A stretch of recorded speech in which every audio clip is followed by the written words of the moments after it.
Chip, and welcome to Chip's Activities, the show that you watch and I do stuff every other Tuesday right here on Austin Hegley's YouTube channel. This week I have 5 activities/tips on how to stay alive in the woods for a maximum of 3 days, because you'll probably die if you don't make it back to normal civilization. First, I will show you what to eat and how to find it. Next, I will show you how to start a fire, and then I will show you how to protect yourself and how to stay clean. And lastly, I will show you how to make a strong and sturdy shelter. You are watching Chip's Activities. There are so many things that you can find out in the woods to eat, and one of my personal favorites are elk turds. See? Here's some elk turds.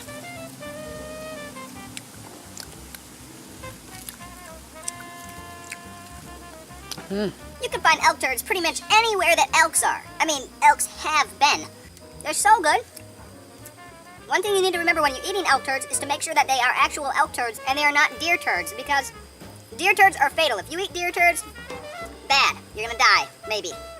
Probably. The elk turds have that special nutrition that come from the elk's digestive system.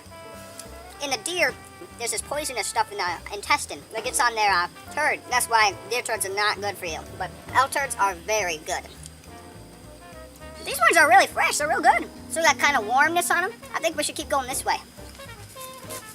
Another thing that I like to eat out here in the wood are earthworms. Those are so good. I don't eat animals, but I do eat earthworms because those have so much nutrition, and there are so many down in the dirt. So many. Unbelievable. But these little things are really hard to find, so you have to look really closely, okay? What you're gonna have to start doing is kind of brushing away the leaves a little bit. Normally, during days like this, they're kind of above ground here under the leaves. Oh, here's one. I found one. Looks like I squished him. He's not moving. Let's find another one. Those are so good. Again, you have to try and brush away. You just gotta start brushing away leaves and see if you can find them underneath the leaves anywhere. Oh, here's one. Yes. Oh, he's moving still. Yummy. I sure love earthworms. One more thing that I really like to eat out here in the wood is something that you can find everywhere out here. It is no work to find it. The leaf. They taste so good. You can eat pretty much any kind of leaf, as long as you don't eat this kind. That's poison ivy, by the way. And you know how bad it hurts when you eat poison ivy? Really bad. I found that I really like this kind. I don't know what they're called, but they sure are good. Now I will show you how to make a fire. You need to start with a bunch of little sticks like this, and then just pile them up kind of like this. Then grab 2 sticks like this and start to rub them together. Now we get a fire going. Woo! There we go. So if you do this long enough, you will get a flame, as you can see I've gotten. Now, this only took me about 5 minutes because I'm a professional. It only took me 5 minutes. For amateurs, this could take hours to get going right. But all you gotta do is stick the sticks together and rub them until you get a flame like this. Protection. One of the main things that I would have for protection is one of these things. It's a stick/log that you can use to battle away anything that will be in your way and try and hurt you. Another thing that I like to use are 3 rocks that I put in my pocket, and then I can take them out and throw them at things that are trying to get me. Rocks really doesn't matter what size you get. So like this one's good, and this one's good.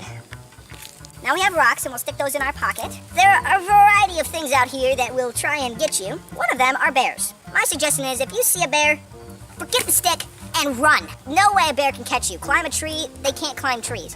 Now, if you see a squirrel, that's a different story. If I saw a squirrel, I would get ready to fight, because those little boogers, they like to fight you. And I'd use the stick at first, but if it happens to knock it out of your hand, then you have your second solution, your rocks, in your pocket. Just use common sense and you'll be fine out here with all the animals that are trying to eat you. How to stay clean when you're in the woods? Well, that is kind of a problem for me because I just get dirty all the time. If you can find a convenient stream, then you got it. You can go in there and clean up. So to start, I always start with my arms first. So get the water and pull up. Other arm, water up. And then I go to the base. Oh, this water is so warm. It's amazing. This is so nice. And then you go for the whole body. This might be a little scary for you at first, but if you just go, you'll be fine. Don't worry. There's only piranhas in the water, most likely. And they only eat people, most likely. So then you go butt first, in. Oh, it's so nice. Oh, it's so relaxing and you get so clean this way. Just kind of go in like this. Woo! And now, you're all clean, and it's just amazing the way this works. And don't worry, you'll air dry off.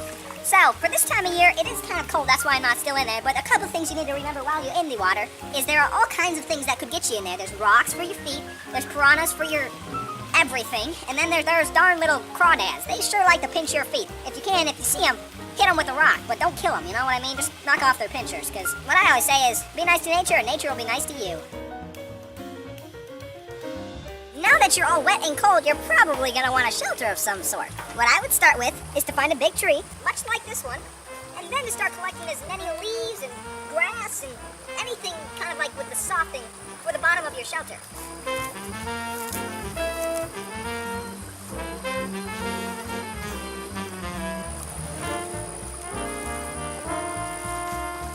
Now that we have covered this area with leaves, what you'll need next is a bunch of sticks to lean up against the tree.